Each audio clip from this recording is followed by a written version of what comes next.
Hey everyone, and welcome to the 5th episode of the Games Per Second podcast. I once again am Gio, and with me once again is... Winston.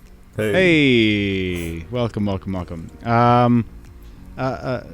to start off with a little bit of the rumor mill as things start slowly inching closer toward E3. Before we start, for those who don't know, I keep forgetting to bring it up. I do have a speech impediment, so I'm doing my best. If you have a problem, that's someone else's problem, because I'm trying. With that out of the way, this week, Nintendo Life posted an article about the Mario Odyssey team. Instead of working on a new 3D Mario, they might be working on a new Donkey Kong game. Mm-hmm. The original report said 3D. Then it said 2D. Retro Studios made the last 2D Donkey Kong game, Tropical Freeze, and they absolutely knocked it out of the park. They're obviously a bit tied up at the moment with Metroid Prime 4. So I'm really hoping this is a 3D game more than a 2D game. I'd be happy with either. But I mean, if we get the first 3D Donkey Kong game since Donkey Kong 64... that will be awesome. I don't know, what are you thinking? I think I agree. I think it would be very cool to get a 3D Donkey Kong game. I would be so down to see how that turns out and what they do with it. But at the same time, I also read an article, read one of the articles about it, and about the rumor, because we'll make it very clear that this is a rumor. Yes. And they said that the studio, I think it's Nintendo EDP or Mario EDP or whatever, the Odyssey team. Tokyo EDP, something like that? Yeah, maybe. Anyway, yeah. And they said that they are trying to not make a 2D Donkey Kong in the same vein as it was before, because they don't like making sequels to games that they have not created. Interesting. So even if it's a 2D Donkey Kong, I would be very excited to see how they decide to change it up enough to make it their own. That's an interesting point, yeah, because even though it would be a new 2D Donkey Kong game, it would be a vastly different one from Tropical Freeze, being that it's a completely different studio. And yeah, to your point, it would be very interesting to see, even if it is 2D, that doesn't mean it's going to be anything like Tropical Freeze specifically. Yeah. So they could definitely change it up. I only bring it up because they specifically said, according to the rumor, that they aren't going to make a sequel. They don't want to do that. Because otherwise, Tropical Freeze is regarded as one of the best 3D platformers of, our generation. Oh my gosh, 2.5D, whatever you want to call it. Yeah. It's Retro knocked out of the park with that one. It's Donkey had a video where he briefly mentioned it, and he at first compared what he said was 4 different Donkey Kong Tropical Freeze levels versus one different Super Mario Super Mario Bros. U levels. 4. Sorry, he said it was 4 Donkey Kong levels and 1 Mario level, because the 4 Donkey Kong clips he played were so different, so diverse. Yeah, I remember. And the Mario clips were so similar. Ended up being the other way around.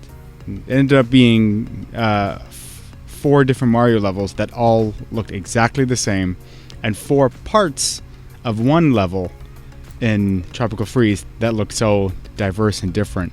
Mm-hmm. And that was just a microcosm of how diverse and how polished that game really was.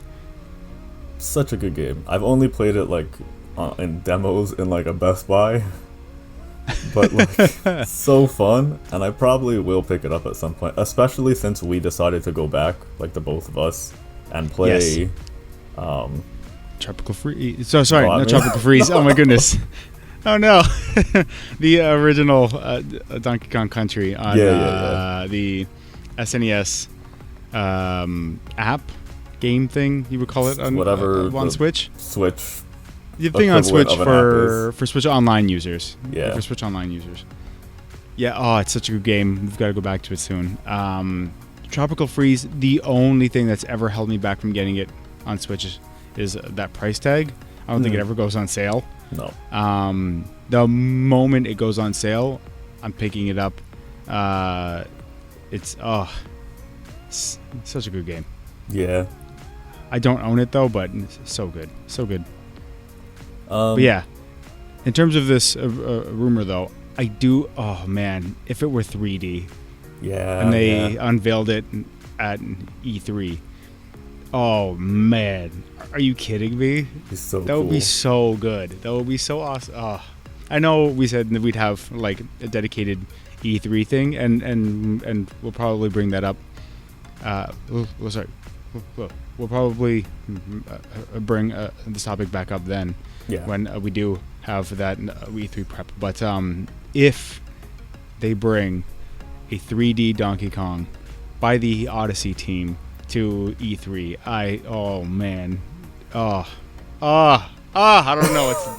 know what to say, man. Don't tease me like that. Don't tease me like that. It would be so good, and it would still kind of pseudo give me that feel that I was trying to.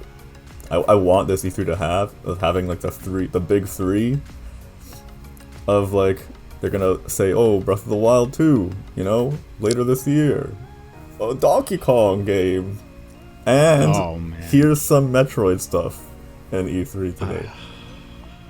Was it like a month away? Not even? About a month away now. About a month away, yeah. I believe it's June, somewhere in the 10th to 15th range. So I cannot wait. I really, really, really, really hope this is there something 2D or 3D. I'd prefer 3D. Mm-hmm. I'd buy if it's 2D anyway. Let's be real with ourselves. I'm gonna buy it anyway, if it's true. Still a rumor, but oh man. In terms of, so apparently this rumor started by someone that's known to leak a couple things on Twitter. They tweeted it out. Then Nintendo Life asked a reputable source, they say. Yeah, and someone they've gone to before, and there seems to be some legitimacy behind it, with not just some guy on Twitter. Like, it started with some guy on Twitter, and then they looked a little bit deeper. Seems to be some legitimacy there. We'll likely find out in about a month's time. But Nintendo Life did say in their article that they did check with a source. So I'm very hopeful for this one. I'm very hopeful. I'm also very hopeful. And like the Twitter guy was the first one to say 3D also, and then it was the reputable source that like reneged that and was like, actually it's 2D or 2.5D. Or well, I'm assuming it's 2.5D. I doubt it's gonna be like, hey, we're giving you a full 2D DK. Oh man, but hey, I'd buy it anyway. It depends on the game. I don't hold any studio like too crazy high. Like, any studio can make a bad game, and any studio can make a good game. So, they obviously have a very good reputation. So, of course, my goodness, keeping expectations to a decent degree, so I'm not disappointed for anything. That's fair. Yeah, because the moment you get certain hopes too high, then even if it's a 9 out of 10, if it's not a 10 out of 10, you're like, oh no, I was hoping for a 10 out of 10. It's disappointing. Yeah. Meanwhile, you're still getting 9 out of 10, a 9 out of 10 game, but people on Twitter will still get mad about it. I do want to ask you a question before we move on. Please. What do you think about rumors and what they do to the gaming industry? Ooh, as with anything in life, I think there needs to be a balance.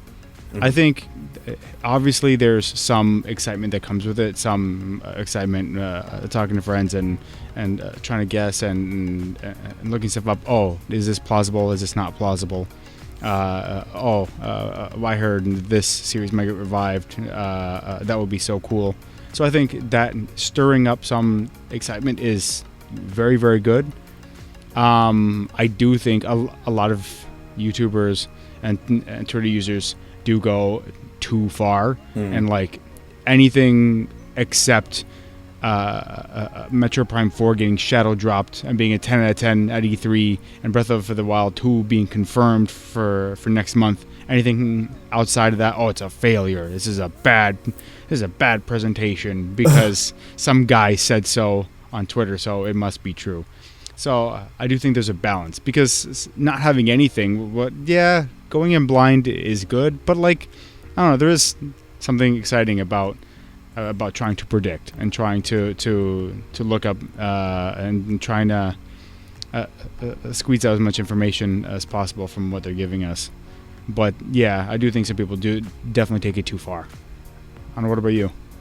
I'm like kind of in the same boat, but I feel sort of bad for like the companies. I don't know, it's kind of dumb to say like, well, I feel bad for these companies that are making like millions and millions of dollars. But there's obviously like marketing teams and stuff, and they need to they're like, oh, we're gonna keep this really on the down low so that it provides a bigger impact. Like there's techniques that go into how they reveal things and whatever, right? Yes. Definitely. And I feel like these rumors are like, oh, okay, this is gonna be such a big surprise, and then, oh, okay, somebody actually said that there's gonna be a 3D Donkey Kong like a month earlier. So now in E3, when a 3D Donkey Kong pops up, whether it's 3D or 2D or whatever, it's not gonna be like, oh my god, a 3D Donkey Kong.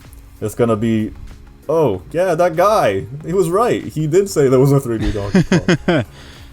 Yeah, no, I've seen that with, UFC events. I believe it was UFC 200, where a well-known reporter, I don't remember which event it was at, but it was obviously before 200, started leaking that, Brock Lesnar's coming back, and this fight's going to be on for UFC 200, because being 200, it was like a big flagship event. And so this reporter, whose name I do know, but I'm not a giant fan of him because of that, so I'm gonna, you can look it up. Yes. Yeah, so like the UFC really got after this guy, and didn't want him at shows anymore, didn't want him at certain things anymore, because apparently he heard a lot of the stuff backstage, because he did have backstage access as a reporter, but then blew the UFC's load before they got a chance to market it the way they wanted to market it. Yeah. And they were very, very upset about that. So as a sports fan, and having seen that in real time, and having seen that reporter get temporarily banned, he's been back for a while now, from things, not because what he said was inaccurate, but because, like you said, he unveiled things before the marketing team had a proper chance to market it themselves and actually do it the way they wanted to do it. So and I can definitely see that being a problem for exactly like you just said, if a new Donkey Kong game is announced, instead of it being this big spectacular surprise, now it's, I heard about this a month ago. Yeah. You know what I mean? So I can definitely see that being an issue for companies, when it's already been an issue for companies. Yes, it has been for quite some time now. Yeah. So no, I didn't initially think of that, but yeah, now that you brought it up, it's been in the gaming industry, the sports industry, everywhere. Yeah. So it's definitely an issue. I do think what you said in the beginning is true, because as I'm looking at it from the company side, just because I kind of like to try to go and see both sides. Yeah. As a consumer, it is very interesting to get this information whenever it comes, right? These rumors are fun to theorize and talk about. We're talking about it right now. Yeah, that's the thing. It's just fun as a consumer. Yeah, but I do, from the company side, I do see how this would be, rough on them. And definitely. Not even looking at it too much from the company side, maybe I would enjoy it more if it was I just saw it on E3. I might get more excitement out of it. I probably get more of a prolonged excitement from like a rumor, and then whatever happens. But yeah, I guess it like it brings my reaction slightly down, and then it also builds people's expectations up, like you were saying before. Like some people, they put rumors out that obviously have no basis in fact. They're like, oh, it's gonna be Metroid 16's coming out. They're releasing Metroid 4 all the way to 16 all at one time. And it's been long enough. Yeah. And and people go and they like, oh, okay, I'm expecting this now, and then they come out and they release, I don't know, some other game. Oh, we're re-releasing another platformer Mario. Federation Forces. Oh yeah. Federation Forces we're Switch bringing port. Federation Force to Switch, and then people are upset. Like, what's this? Yeah. I kind of feel, with that in mind, I feel that exact thing happened in February with Skyward Sword HD. A lot of people heard, Zelda port. There's a rumor about Zelda ports. So everyone's thinking, they're going to bring over the Twilight Princess and Wind Waker remasters finally. Yeah. From Wii U to Switch. And then it ended up being Skyward Sword. And everyone's like, well, this wasn't what the rumor said. Yeah. Even though the rumor, I believe, was vague enough where it just said 3D Zelda port or something like that. Yeah, I think it did. I think I heard about that. But people immediately associated that with the Wii U remasters of Twilight Princess and Wind Waker. So when it wasn't that, it was automatically disappointing. Whereas if we knew nothing, and then all of a sudden we go from nothing to Skyward Sword HD, increased frame rate, better this, better that, quality of life this, people have been like, oh, cool, we're getting another Zelda port on here. Yeah. Might not be people's favorite Zelda game, but it's like we went from nothing to this. Whereas now, people in their heads went from Wind Waker and Twilight Princess to Skyward Sword, and they were like, this isn't what I wanted. Yeah. Well, like, no one technically said you were getting what you wanted. It's just, people associate certain vague rumors with, it must be this exact thing. This exact thing is what I want. Mm-hmm. And so then, they build it up in a way that's just unhealthy, I think. Yeah, setting expectations is very, you have to set them to a reasonable level. Otherwise, you're gonna be disappointed. Regardless of, how good-natured of a person you are, if you're setting expectations to, a 10, and they, like you said, and they release a 9, you were expecting a 10, so you're gonna be disappointed, even though a 9 is great. Yeah, exactly. That's the problem. It's just tempering expectations, not for the sake of lowering standards, but for the sake of not spoiling surprises. Yes. You know what I mean? So, yeah, I do think there's a healthy balance to where it's exciting for consumers without spoiling your own fun. Yeah, you know what I mean? So I do think there's a healthy balance there. But Donkey Kong, it would be great to revive the 3D series because it's been a long time, and I think that a resurgence of the 3D series would be awesome. Completely agree. Speaking of resurgences of old games, you've written down a couple of games here that we could see a resurgence of. The first one that you've written down is already seeing a bit of a resurgence. Yes. And which it's a Tony Hawk, which I was a giant fan of those games growing up, and the Pro Skater 1 and 2 HD, which is already on all other consoles, is coming to Switch next month. They did show off gameplay.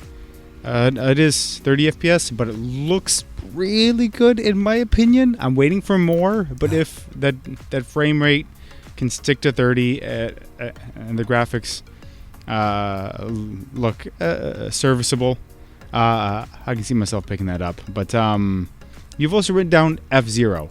For the record, any Switch user who wants an F-Zero game, buy Fast RMX right now. I 100% of that game. Seriously, no, hold on. Seriously, it's 1080p 60 FPS. First of all, it's such a polished experience. I have 100% of that game. It's amazing. So definitely pick that up. Mm-hmm. And like I said, I believe it's only like $15-20. So like it's a masterpiece for your wallet. So yeah, definitely pick that up. So both of these franchises are, well, one's coming back on Switch soon, and the other, F-Zero, is not coming back for some time. But other racing games have kind of tried taking that place, try paying homage at the very least. Yeah, like that new Hot Wheels game. I've heard about that. I know nothing about it, though. I know nothing about it. But what are some games that you'd want to see a resurgence of? Because those are two games, Tony Hawk and F-Zero, that I would love a proper resurgence of. Which, sorry, before we move on, for the record, Vicarious Visions, who did Pro Skater 1 and 2, I think is getting like eaten up just to do like a Call of Duty stuff, which is super bumming, because that was a great revival of the old games. But anyway, what are some games that you'd like to see a resurgence of? Well, okay, I want Mother 3 just because everyone wants Mother 3, and I feel like they should, they should get the game that they're asking for. Even like a few days ago, technically it's a Japanese release, isn't it? Yeah. Oh, yeah, but just localized, I guess. But like, yeah, even Terry Crews was like, "Hey, release Mother 3," and that was like big news for a little while. That's so funny. And Reggie himself was like, "Yeah, we should like talk about Mother 3 or whatever at some point." Everyone was talking about Mother 3. They want a North American release, a resurgence of the Mother franchise. I would definitely like a resurgence of the Mother franchise. So before you go on, just because I'm thinking of F-Zero and how I compared it to Fast RMX, Mm-hmm. I'm thinking Mother. Would you compare that to like an Undertale, even? Yeah, I think Undertale's like a spiritual successor. It's very, very, very close to like what Mother was. Yeah, that's what I'm saying. Like, so people have tried filling that gap, but Mother 3 would be different, though. Yeah. I mean, like, look at Undertale, though. Did amazing. Oh, my goodness, yeah. I still have to pick it up. What happened to Deltarune? Is that still a thing? It's being released chapter by chapter. So the first chapter is free, and it's already out. And he's working on, like, the next chapter and, like, so on and so forth. Okay, that makes sense. I've got to play Undertale. But yeah, sorry, go on. No, let's talk more about Undertale, man. Love that game. Okay, I'm down. Oh yeah, have you beaten it? I have beaten it. I've beaten it. The true ending. I got the true ending. Pacifist? Yes. Okay. I've never played it. I did watch Jacksepticeye's playthrough of it way back when it first came out. Mm-hmm. But like bits and pieces, not like all the way through. I really, really, really want to pick it up on my own because I keep hearing such good things about it because of the characters and apparently the music is so good. Fits very, very well. Yeah, that's the thing. So it's not a game I would typically go after, but like if it's getting like this many testimonies, like okay, I get it. I'm gonna check it out. Jesus. Yeah, so I feel like it's definitely something that's been on my radar. It's almost a boon and a downfall of the game of how invested the fan base is. It's like interesting. There's certain points where like okay, having this many fans having them so invested is really good. It's really good, and as it increases, and eventually it hits a tipping point, and it's like this is too many hyper invested fans. Then they're like, you can't even experience the game in a way that you want to experience it. They're all like, they all want you to do it the way that they want it, and like, it causes issues there. Interesting. Or I can't say all. I don't want to like, generalize. Gatekeepy? Yeah, it's very gatekeepy, and it makes it hard to jump into the fan base. And again, I said all. I don't mean to say all. It's I'm not generalizing. It's probably like a vocal minority, but because it's such a giant fan base, a vocal minority is still like a decent size. That's fair. That's fair. But yeah, and I would definitely recommend you do not watch any more Undertale related stuff if you're gonna play it, because it is a very good experience going in blind. Okay, I'm gonna quickly look it up to see how much it is on Switch, because I would not mind that on Switch. Mm-hmm. It's an incredible game. Not just at all. And you can get through it quite quickly. I think I finished it in... How long is it? I think I finished it in 6 to 8 hours, something between those. Like somewhere between that time. Okay. How much does it cost, though? I don't know, man. Oh, it's not bad. 19 Canadian. So I'm assuming roughly 15 American. Roughly, sure. That's not bad. I can swallow that. That's not bad. That's not bad. Especially if there's multiple endings, it's got that replay value. That's a fair price. Well, you can probably pick it up soon. The pacifist run and get the not true ending, and then get the true ending right after, without resetting. And that's kind of what I did, because there's like certain tasks you have to do after the ending to get true ending. You could do them. I think you could do a lot of the tasks before you finish the game, so you could just like go straight and get the true ending from the beginning, maybe.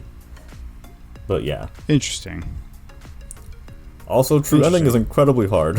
Like the last boss, people are gonna be like, "Oh, it's whatever. I did it like when I was 5 years old in my sleep with my feet." But my little brother did it for me.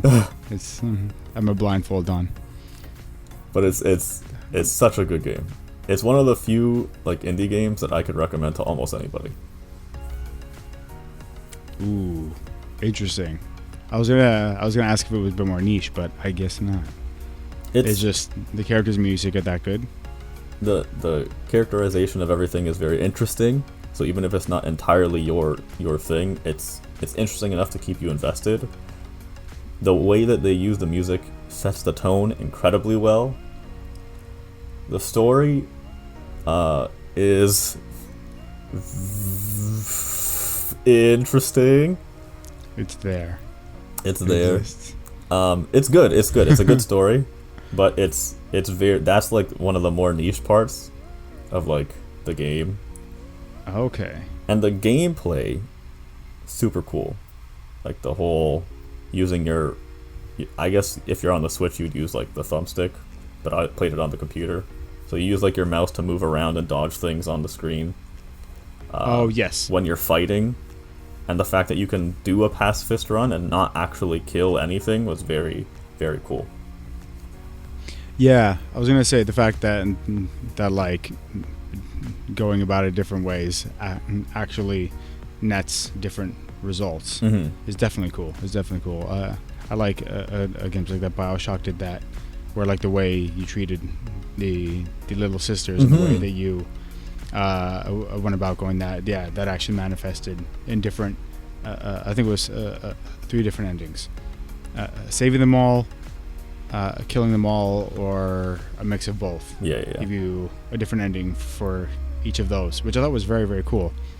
So it sounds like Undertale is definitely something I should grab sooner or later. I suppose. I'll probably get it on Switch. I love everything on Switch. I think you'd enjoy it quite a lot. I think you'd enjoy it more than you think you would, which is quite a tall... That's a good way of putting it. Like, I don't want to build your expectations too much, but like, especially with you being so into music and stuff, I feel like the music and how it actually suits the atmosphere and really pushes the story forward will resonate with you. Interesting. Well, now I've got to play it. What are you doing now? I've got to play it. But to go back to the resurgence stuff. Yes. I would like to see the resurgence of like more like dumb games. Not anything specific, but there used to be so many like games. really weird concepts, and all these companies had like they were just pushing IPs that they didn't really care much about, like Billy Hatcher being one of them. Billy Hatcher. Like, I would love to see a Billy Hatcher sequel. Man. I don't think it's ever gonna happen, but No. would be so cool. Oh man, we used to play that at your house a lot when we were kids. Even my goodness. The Kirby Air Ride franchise. Don't get me started. 100% I agree. It's such a good game. It would be super cool. City especially Trials, with, you already know. Yeah. I was gonna say, like, especially so with much fun. the extra power that the Switch has. Not that it's like incredibly powerful, but like More than a GameCube. the city trial. Yeah, the city trial aspect was really cool. You driving around the city or walking around and like collecting things. I feel like you can do a lot with that, especially in a more powerful console. 100%. And I think the art style inherently lends itself to performing well technically as well. So I don't see that being too much of an issue. But oh man, Kirby. Oh man. I've got to think of some more titles now. Oh my goodness, yeah, that would be fantastic. And so, in terms of resurgence of certain titles, I was going to mention a few rareware titles, but like a Perfect Dark was them, right, on N64? I believe so. But then Microsoft bought them.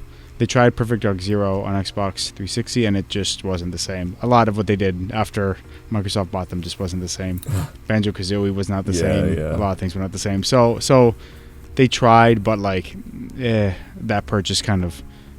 I don't know if it was the purchase itself or higher-ups focus grouping it to death or what it was, but some of those rare franchises definitely come to mind. But I know in the difficulty of that now, given the way that those companies are structured now as opposed to then, because I don't know how those IPs would split up. Yeah. Some more kart racers, because I know, wasn't there like Diddy Kong Racing? Yeah. Mind you, I know Mario Kart 8 Deluxe is an absolute banger on Switch. It is a fantastic game. Crash Team Racing is apparently not too far behind. I tried. There's like a limited time thing where we played it together. you could play the whole. Yeah, exactly. Yeah, where we could play the whole game for a few days.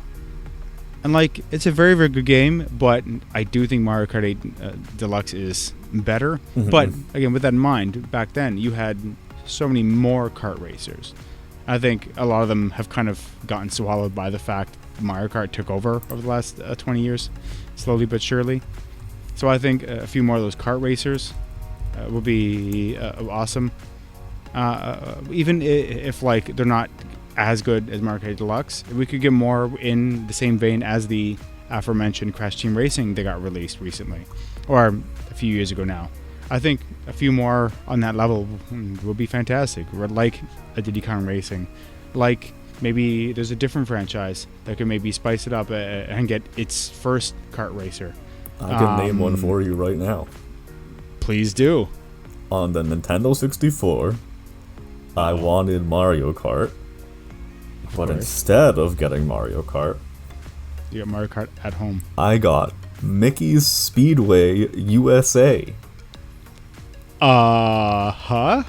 And let me just say, it was a great game. So nice. Maybe it wasn't Mario Kart 64, but it was really good. You want to know what? Well, not really a kart racer, but like a similar cartoony racer that came out at that time that never, ever needs to be revived. Have you ever played Sonic R? I have not. Don't. Oh my god. It came out for the Saturn or Dreamcast or something. And I got a Sega like collection for GameCube, and so that's where I played it. If you don't want to play it, watch the Game Grumps play it.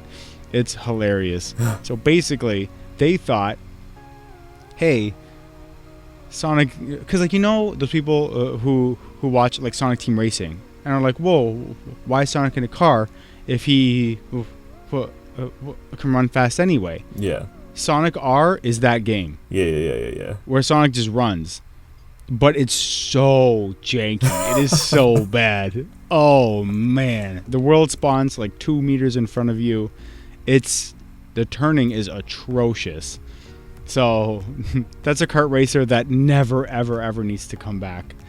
I think Sonic Team Racing got decent reviews as far as I know. So I think it did well, yeah. Yeah, so they can stick to that, yeah. They can stick to, to that. Just do not bring back Sonic R, please. I think it's, Mickey... Yeah? I want... Okay, so Mickey Speedway USA, it was developed by Rare? Dude, everything on the N64 that was good was either by Nintendo themselves or Rare. Rare was on a tear on the N64. It was okay. So it was a joint development by Rare and Ultimate Play the Game, which I have no idea. I've never heard of them before. Might be some sort of Disney subsidiary. What's it called? Ultimate Play the Game. No, sorry, the game. Mickey's Speedway USA. Mickey's. Hold on. It's really good. I will stand by the fact that this is a really good game. I'm trying to look up gameplay now. It was almost on par with Mario Kart 64 in my opinion, because I did end up playing Mario Kart 64. Oh.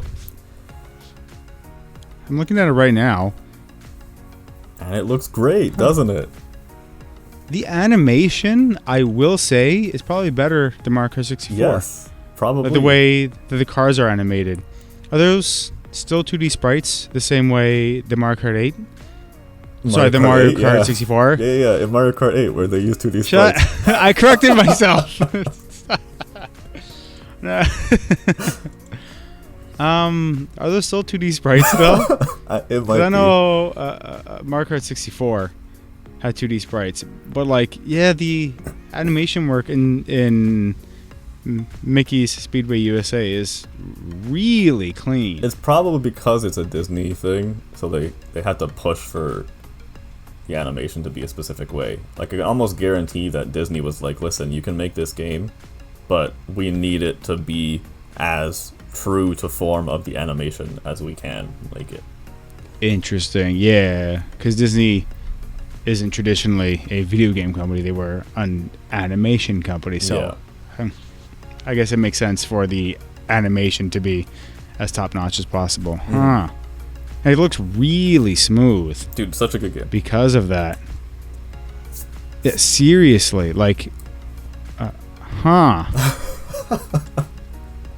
I was looking at the racing. The racing looks good too, but the animation really holds up above anything else, I think.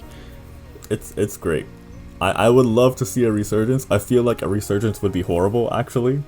I feel like it would take away from what this was. This felt like it was essentially like Mario Kart, but Mickey's a Disney version. Yeah. Where I feel like they wouldn't be able to get away with having almost a blatant rip-off of Mario Kart now. They would have to change it in some ways. And I can't guarantee that they would change it in ways that would be beneficial to the game. So. Interesting. But if you've never played it and you really like Mario Kart and the N64, maybe go buy yourself Mickey's Speedway USA. Very good game. Yeah. There's just a last game on my mind in terms of a resurgence. I don't know if it's old enough yet, though. Splinter Cell. The last mainline game was Blacklist in 2013, which, because I've beaten Conviction, which came out 2010, and Blacklist, which came out 2013. I briefly played the original on Xbox. Wasn't there a Chaos Theory and or Double Agent or something like that in the middle there somewhere? In the middle. Yeah. The only two I beat were the last two. That's when I really started getting into it. and then it just went nowhere. and then they just stopped. And this entire generation, they just stopped. I really don't know why. I think those were two great games. Conviction and Blacklist were two fantastic games. Mind you, I do think that they've worked some of those mechanics into other Ubisoft games. Mm-hmm. Those were made by Ubisoft. So, like, you can see their DNA in other Ubisoft games. There's certain aspects of Ghost Recon, which I know Ghost Recon was before as well, but like the newer Ghost Recon games, like certain mechanics specifically, I'm like, oh, like there was something similar in a Conviction. Yeah. Speaking of Ghost Recon, there was a free-to-play game called Ghost Recon Phantoms. I would like something in that vein back, a free-to-play Ghost Recon game. It was very tactical, very cool, and it was also free, so that would be cool as well. But yeah, in terms of a resurgence of an old franchise, Splinter Cell, this entire generation, it's been dormant. And now with PS5 and Xbox Series X out, I'd love to see that come back. Yeah, I agree. I enjoyed seeing Splinter Cell. I never played a Splinter Cell. I own Blacklist, never played it. You should. I probably will good. at some point. So good. It's still good. I still stand by that game. Yeah, that doesn't surprise me at all. I don't think it's too early to bring it back. Like 8 years is quite some time. Quite some time. I'm sad now. Yeah, well, sorry. Yeah, I've seen gameplay of a lot of Splinter Cell games. It seems very, very cool, and how they go about like certain things of like the mechanics of the game. It would be very cool to see how they bring it back and bring it up to where we are now technically. Yes. I just don't know. I don't know exactly what happened to the franchise, so I can't really say like how they would bring it back. So I don't know. I do think Conviction went into a very different direction than the previous ones in terms of its style. Like Sam Fisher was in like people clothes. It wasn't like a special agent anymore. Blacklist, he definitely was an agent again, and it really started opening up the mechanics a bit more. Mm-hmm. And then it just stopped, and I don't know why. I'm very sad. But yeah, I don't know, maybe Blacklist didn't sell that well. Maybe because it was 2013, maybe Assassin's Creed was like really, really blossoming for Ubisoft, and so they poured resources into that. I don't know. I mean, it's probably something there. Wasn't it Tom Clancy's yes thing? Maybe something to do with him. Like, what the heck, Tom? Tom, man. I don't even know if he's still alive or whatever, so I'm not gonna say too much here. But fair. Yeah. Neither do I. He did die. Oh, when? 2013. So that might explain. Interesting. Mind you, they still have a Tom Clancy games out though, like Rainbow Six Siege and Ghost Recon and stuff like that. But interesting. That is either something directly to do with it, a very strange coincidence. Who knows? Yeah, I mean, it could have been like maybe Splinter Cell. Interesting, though. Like was his like love, his baby. Like he really was pushing for it all the time. Interesting. And then like when he was gone, it was like, okay, we'll still go the route that he was going, but we're gonna drop the Splinter Cell franchise. It could be a lot of things. Tom Clancy, rest in peace. Thanks for all the games that you made, that you helped create. I don't think you made them alone, but you know. He was an author, wasn't he? Yes. Yeah. Thanks for all your games, Tom. Thanks for all the games, Tom. Your books, but the games. I don't know how you squeeze those graphics onto Xbox, dude. Good job. No, that is interesting though to see those two things at the same year. Obviously, and yeah, that might have something to do with it. Mm-hmm. Yeah, I can't think of any more games I'd like to see a resurgence of right now. I'll probably come up with something else later. Yeah, I'm the same. Yeah. I didn't like put too much thought into this question. I was just, if there was anything that was on the top of our heads, it would be great. but there's not Definitely. that much that I want to see a research stuff. I'm pretty happy with the gaming like stratosphere right now, the atmosphere of gaming. Yeah. Yep. Doesn't I agree. leave me yearning for that. days of old at the moment. Except for Billy Hatcher. Except for Billy Hatcher and Mickey's Billy Hatcher 2 won Nintendo. like Speedway USA, whatever. I've already forgotten the name of the game. Oh my goodness. To pull it back into a more positive light, again, rest in peace, Yeah. Tom Clancy. Rest in peace. What are some of your favorite games?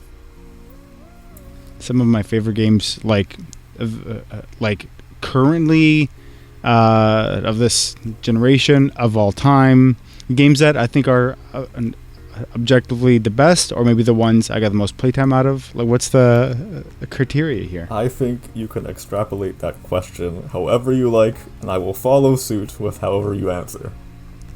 Isn't the term interpolate, or no? I don't know. Anyway. Maybe, I think there's Anyway, probably it doesn't two matter. terms. It doesn't matter.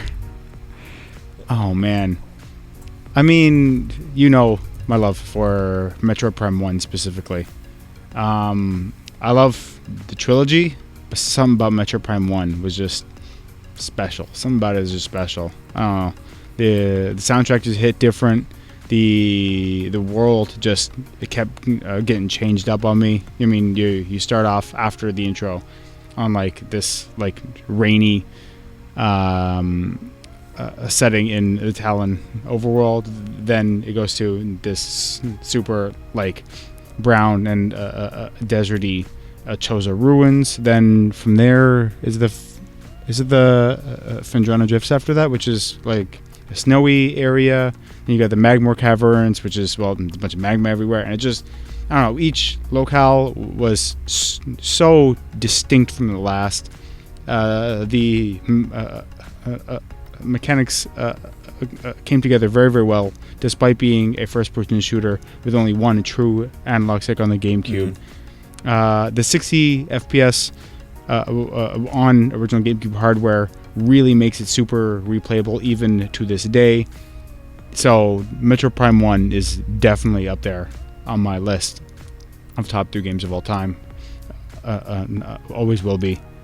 Okay. I don't know if I have like a full list, but I definitely have like a couple current favorites. Okay. Shoot. Also, extrapolate means to extend the application of an unknown situation, so I think it still works, but I do think interpolate was probably the word I was going for. Okay. I think you're gonna like beat yourself up about not thinking about this. Like Breath of the Wild, obviously. Oh yeah. I'm so dumb. I love that game. You already know. Beat Breath it 3 of the Wild, times. very much one of my favorite games. Probably my most favorite game currently, and maybe of my entire life. Nice. Just how that game was pieced together, how it made me feel, how much I enjoyed it. Like, I wish I could have like lived inside that game for a lot longer than I did. It was so good, and I like games that like kind of allow you to freely do what you want, and you can kind of like role play in a way. I'm doing finger quotations here. Because even though the story wasn't like super crazy prevalent in Breath of the Wild, I didn't personally need a crazy story. I just like enjoyed living in that experience and like being Link in that world and doing what I wanted to do, how I would perceive the situation. It was very, very interesting, and I told you this when I first started playing. Like, I did a deathless run all the way up until the Yiga clan thing. Yeah. And it made it more real for me. Like, I was very careful about everything I did. I'm like, this is my life that is on the line, right? Like, if I die, then who's gonna save Zelda, you know? Obviously, that's not how like most people would play, but it's something that like really helped me get through it and like really attached me to the game. And then the Yiga Clan mission, the stealth mission, which I think is one of the most fun missions, but also the most cow poopy missions. Why? Because everything is... You've created this world, and you create the rules that are set in it, and then you just sort of like let the player go, and they live in this world with the rules you've created. And then that's the only mission in the entire game where it doesn't matter how prepared you are, it doesn't matter what like armor you have, what stuff you have. If you get caught by like the spies or whatever, if they hit you, it's a one-shot. Like, they just kill you. It doesn't matter if you have fairies on you or whatever, you just die, and it restarts you at the beginning of the thing. And it's very jarring, because at this point I've lived in this world with all these rules for so long, and I was incredibly careful about everything I did. And I was on top of like a pillar or whatever, and I misinput, like I flicked the stick a little bit too hard, and I ended up flying off of the pillar, landing and getting caught. And I was like, okay, I'll do what I can to survive and run away or whatever. Doesn't matter. One hit. That was it. And then I literally like finished the Yiga Clan that day, and I put the game down for like 2 to 3 months. Because like, wow, it was like it. I don't want to go. I wasn't a crybaby. I was like, oh, but I died. No, it was like I had this experience and I was really enjoying it, and then it soured that experience a bit. So I'm like, you took the rule set that I was like going into this world with, and you just changed it on me in the last. And it's not even like it was like literally 5 minutes. If you're really good, you can get through that base in like less than 5 minutes. Yeah, so easy. I don't think they needed to create that rule set for that section, and it still would have been just as interesting. Yeah, because that's the thing, like you mentioned, it's the only mission in the game to break the game's own rules. Yeah. And it just doesn't fit. Not that it's bad, like I get why they did it that way, but yeah, it doesn't make sense. No. In that context. And that's like what pulled me out. It was like the first time that I was pulled out of the world, and it was now a game again. Interesting. And then I was like, okay, fine, whatever. And then after that, I died like 8, 9, 10 times. I don't know. It kind of like I lost that part of the game that I really loved at that point.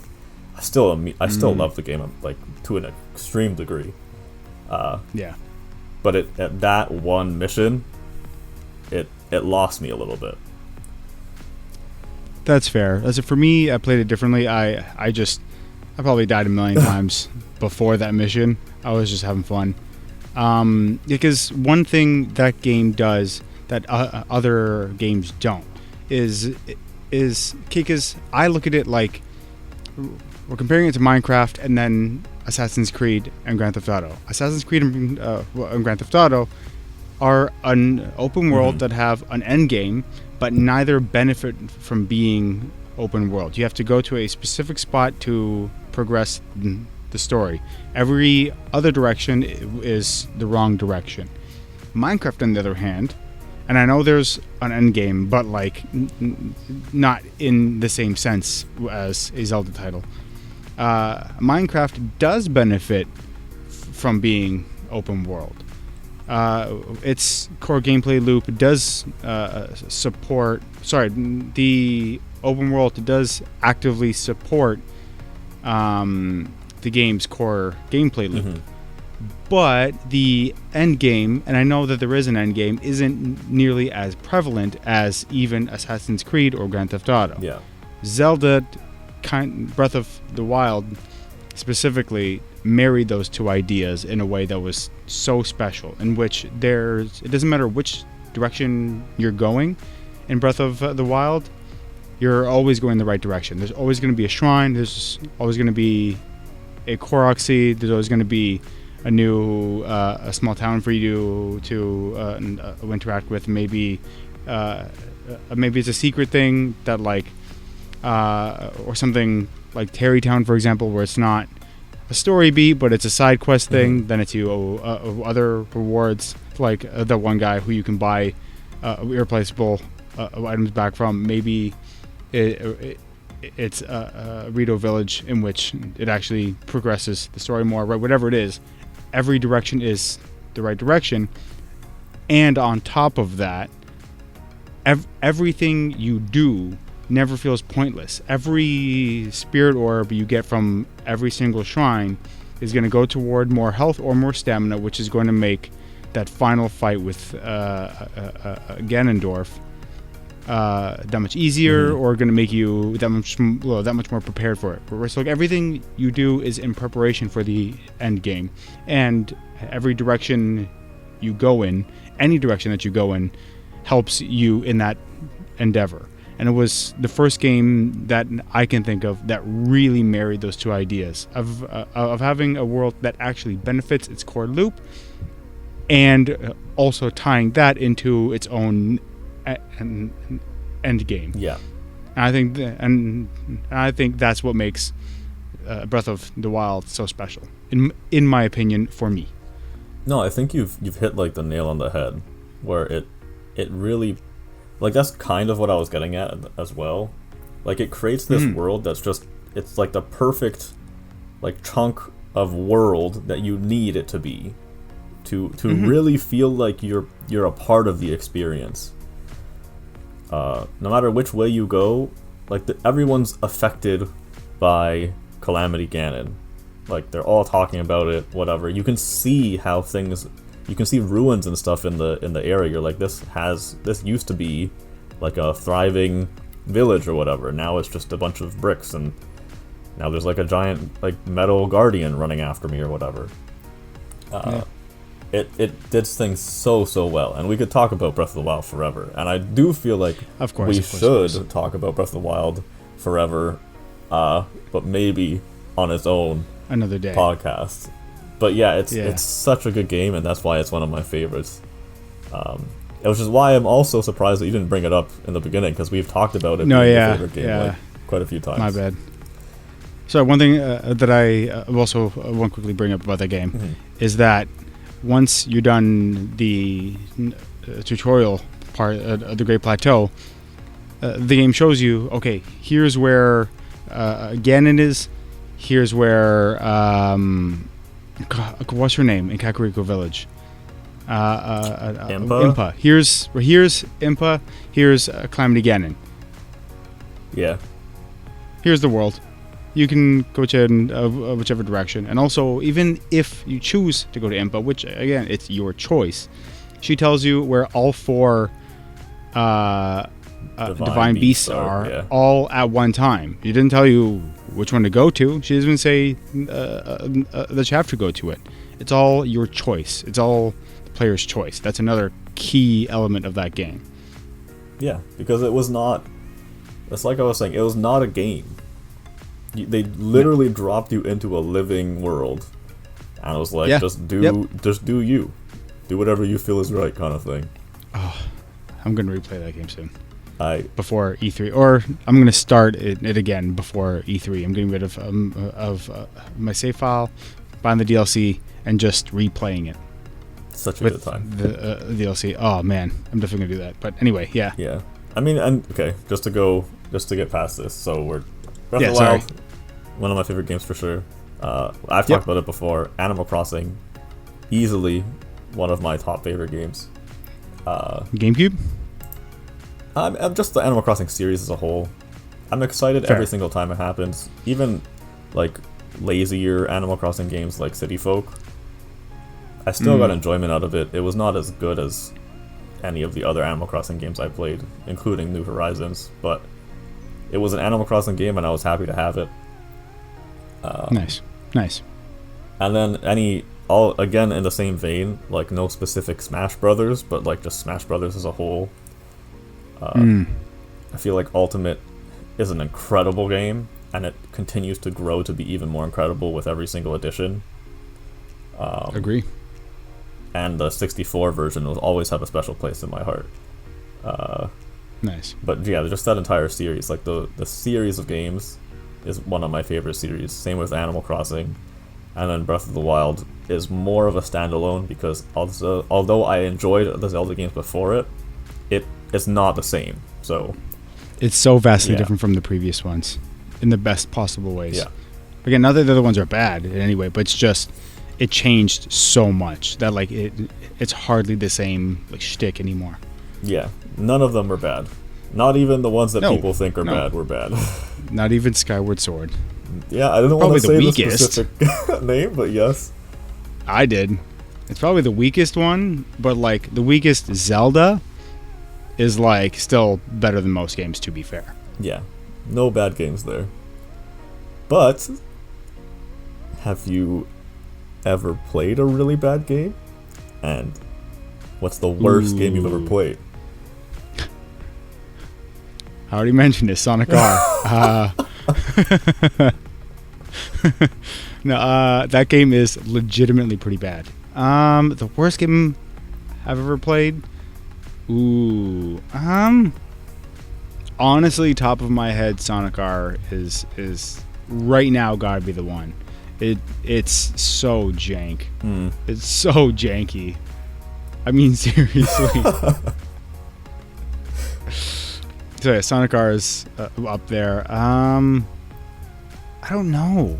There aren't too many like, oh my, this is terrible. Which, mind you, in today's world, it's easier to avoid horrible games like that because like reviews for Death Stranding, I know some people loved it, but people that like I typically go to for reviews really didn't like it, and so I just avoided it. Cyberpunk 2077. People were like, well, it's broken. Like, it's unplayable at certain points, so I didn't buy it. So, would I have had even worse times with other games than I did Sonic R? Maybe. Did I play those games? No. Yeah. So of the games I've actually picked up myself, honestly, I think it's gotta be Sonic R. It's that bad. It's pretty bad. That's a really good like way to think about it. Actually, I didn't really think about how it's a lot easier to avoid bad games now than it was before. Because my the back of the box. My worst game is also it's an N64 title. Like it's way back in the day before like it was so easily like information was so easily like gotten to, so readily available. Yeah. And again, there's probably more bad games now. Oh yeah. But it's just easier to avoid. So the worst game I've ever played is a game on the N64 which I just mentioned. It's the Powerpuff Girls Chemical Extraction. Yeah, that's it. Huh? I don't know how we got this game or when we got it or if it was bought from my sister and like she never played it. Oh, yeah. It is really bad. Is that bad? Okay, I'm gonna look up gameplay. So I'm gonna not talk for a little bit, or else my keyboard just goes clunk clunk on the mic. I'll fill the silence for a bit here. So it's like a 3D fighter. So like it's kind of like you're in a box, a 3D box with like stuff inside, like desks or boxes or whatever, and you get to choose. So either the Powerpuff Girls or some of the villains, and you fight each other, and that's it. Like that's literally it. And there's not much to the fighting. This is horrible. There's not much to anything really. I think there's like a story of some kind, but it's just like a story that brings you from one box to another box to fight in. This is so strange. It's not a very good game at all. This is so weird. And character models are not that bad, though. No, like it looks fine. Yeah. And apparently it was based off of another game that had like a similar fighting style. I think it's called Power Stone. I think I know what you're talking about. Yeah. And that game, reviews of that game, very good. Like they're in the 7s to 8s, like out of 10. The reviews of Chemical Extraction, very bad. Very, very bad. Like we're talking like low how bad? 3s and 2s kind of thing. Ooh. I'm looking for Sonic R reviews now. It's not like a horrible game. I'm sure that you could jump in and play it and have like a fun time like once or twice, but it doesn't offer anything more. So once you've played it the one time, like there's no real reason to go back and play more. It's also not a fun enough game for you to be like, oh, another friend came by, here, let's play Powerpuff Girls Chemical Extraction. No, there's better games to play with your friends. There's no real reason to jump back in. Maybe if you're a really diehard Powerpuff fan, I don't know about you, I'm not really that big of a Powerpuff fan. I've heard that they're making a live action version. I'd be interested to see how that turns out. Live action? A movie, I'm assuming? Either movie or TV show, something like Netflix? Probably Netflix. And as bad as that Netflix. TV show might be, it's probably not as bad as this video game. Hopefully not. Oh my goodness. Oh man. Yeah, that would be... No. It's just... I don't want to like spend the whole time like crashing the game. There's... No, but we should. There's... No. Especially as like a pseudo game developer, I understand that there's struggles into like making a game better. But like this game could have been better in so many different ways. The fighting could have been more interesting. There's like special moves that each character has, and they're kind of reused and whatever for most of the characters. I understand it's Nintendo 64, but there were other games on Nintendo 64 that did a lot more.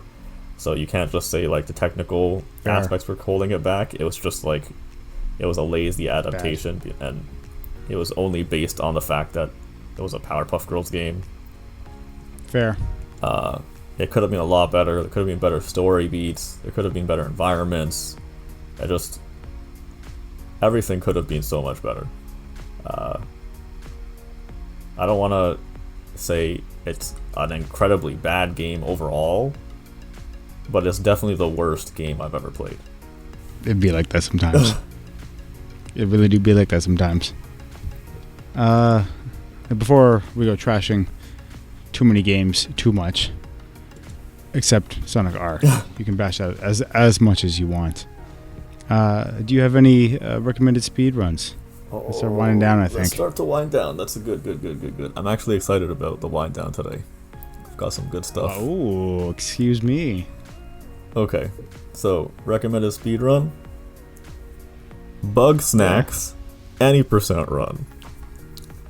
But Bug Snacks, such a good run. Yo, unironically, the theme song that was don't drop the boat here, dude. Because what do you think my recommended song of the week is? My bad. All right. I won't say no more.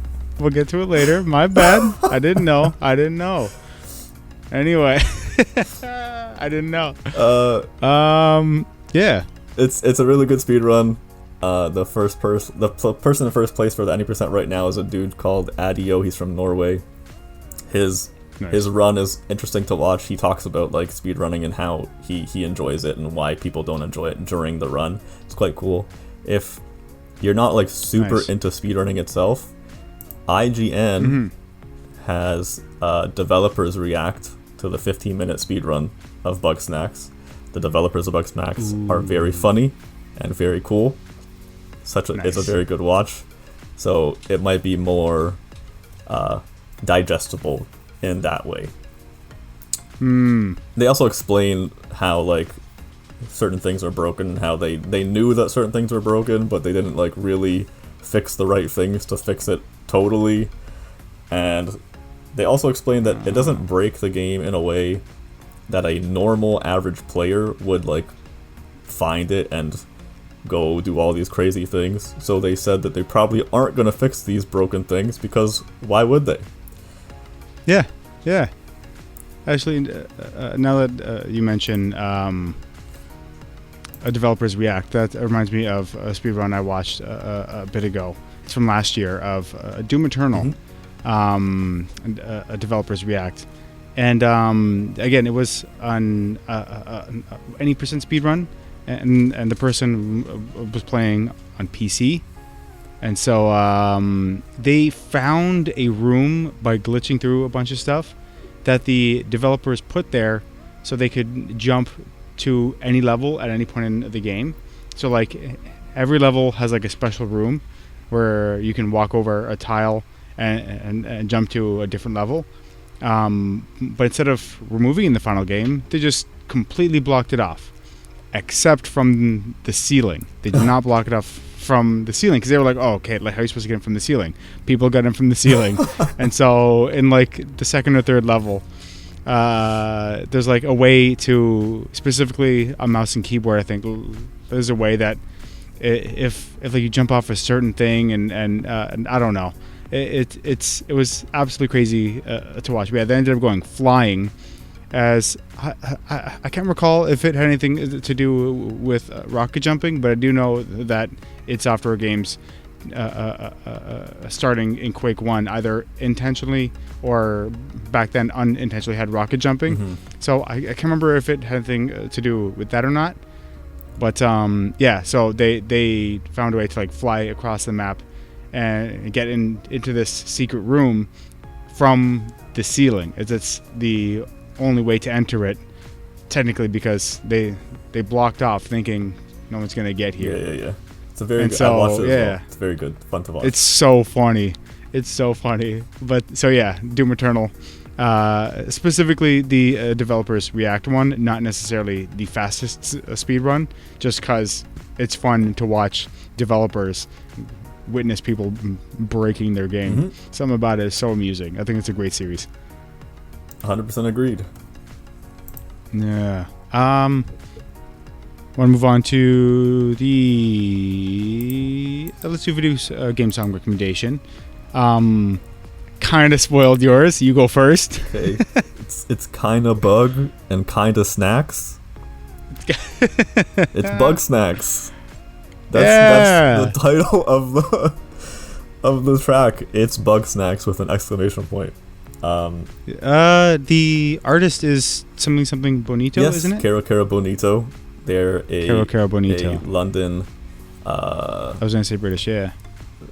Sorry, they're a electro pop like indie band alternative thing. Okay, based in London, UK. It's nice. Such a good song. I mean, like, I was gonna mention earlier that like when I heard it on when I heard it as a part of the Summer Games Fest last year, and they played that song when they were debuting or showing off Bug Snacks to some extent. Yeah. It's one of those songs that's like, it's simple, it's repetitive, and like the musician in me is like, I shouldn't like this as much as I do, but then I do. It is so catchy. Something about it is just so catchy. I don't know why. It's just one of those earbugs. You know, one of those earworms. Yeah. It just it gets you. It's very, very catchy. It's catchier than it has any right to be, and I can't put my finger on why, but it is very, very catchy. So good, and it's very well sung and very well composed. Like, it's a very good song. Oh yeah. Obviously not like super complex, but very, very. Hey, it doesn't need to be. It does not need to be. It does exactly what it needs to do. It serves its purpose, and that's all music should do. Exactly. I suppose. My music recommendation is the song for Green Path in Hollow Knight. Oh. I don't know why I've been getting into Hollow Knight tracks lately, but I have, and it's fantastic. Well, first of all, any song from that game is a good song. Let's get that out of the way. Okay, that game has a fantastic soundtrack, yes. and I'm very jealous of it. As someone who composes himself, it is a fantastic soundtrack, legitimately. But yeah, for me, Green Path has always stood out for some reason. Again, I can't put my finger on why. Yeah, something about it. It's so good. Go listen to the whole Hollow Knight soundtrack if you have time. I highly recommend it. It's a really good game, really good music, really good everything, honestly. Yeah, it's a good way of putting it. And before ending, let's go check out what games are free on the Epic Store. On the Epic Game Store, baby. I actually haven't looked this time, so I'm not sure. Yeah, no, neither have I. I'm trying to find it. I'm not sure. Oh, here we go. I got. Ooh, interesting. So,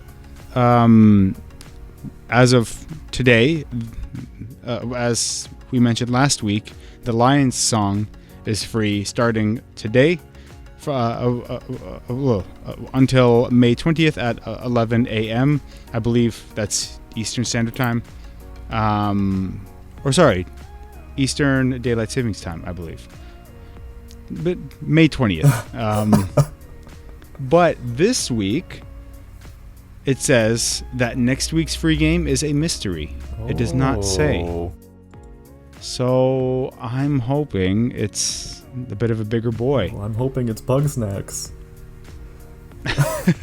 Is Bugsnax Bugsnax on PC? I thought it was a PS5 exclusive. I could have swore I saw it on the Epic Store. Was it? Oh, was it one of those like console exclusives for PlayStation? Yeah, probably. The same way Monster Hunter Rise is currently, release for Bugsnax PS4, PS5, Mac, and Windows. Yes. So console-wise, it is a PlayStation exclusive. Just because most of them don't really see PC as a direct competitor, which is exactly why, as I was going to mention, Monster Hunter Rise next year is coming to PC, but not Xbox or PlayStation. It's very important for certain games. But so I was going to say, especially for games that'll really push a console like Bugsnax. You know what I mean? Except it's also on PS4 though. Yeah, push PS4 as well. Who cares? It's all Sony. Those Boxing Week sales last year, I'm sure. Trying to get rid of some PS4 stock. But yeah, a big game store this week. The Lions song until May 20th. Next week's is a mystery. So I'm really, really, really hoping that it's a bit of a bigger game, bit of a bigger title. Not that these indie games have been bad by any stretch of the imagination, but a mystery game certainly gets the imagination going. Yeah, for sure. So I'm definitely looking forward to that, to see what Epic brings to the table. What because they've had some bigger games in the past. Yes. It's been a while, so I'm hoping that they start going back down that route. Maybe start going down that hole again. Get some bigger dog exclusives. Yeah, especially with E3 coming up. Epic. Especially with E3 coming up. Stir up. And that's actually, yeah, now that you mention that, certain developers may have signed a certain deal with Epic to stir up interest in their title that's been on PC for a couple of years, gave it away for free, and then in 3 weeks' time, bam, sequel, right when everyone's playing it. That does make a lot of sense now that you mentioned that. So that's true. A bigger title could easily make sense here. Again, we don't know. It just says mystery, but that makes a lot of sense. Yeah, I mean, that's a good way of putting it. Temper expectations. E3. We talked about it earlier, but yes. Metroid Prime 16. You said it. You heard it here first, folks. You heard it here first. Anyway, that just about does it for the Games Per Second podcast. Do you have any closing thoughts, final words? Sure. I have a short poem to read to you. Oh, what? Try to catch 'em in your trap. Feed somebody and you'll see. We are whatever we eat. Find 'em hiding in the sand, tearing up a ketchup patch. Come to Snacktooth Island and discover it's Bugsnax. Thank you for joining us, everybody. Thank you. just snap. You just snap at the poetry reading. If you enjoyed this episode of the Games Per Second podcast, give it a like, subscribe, and I already said like, but smash that like button, ring the notification bell, and we will see you at our next poetry reading next week, Thursday. See ya. Bye.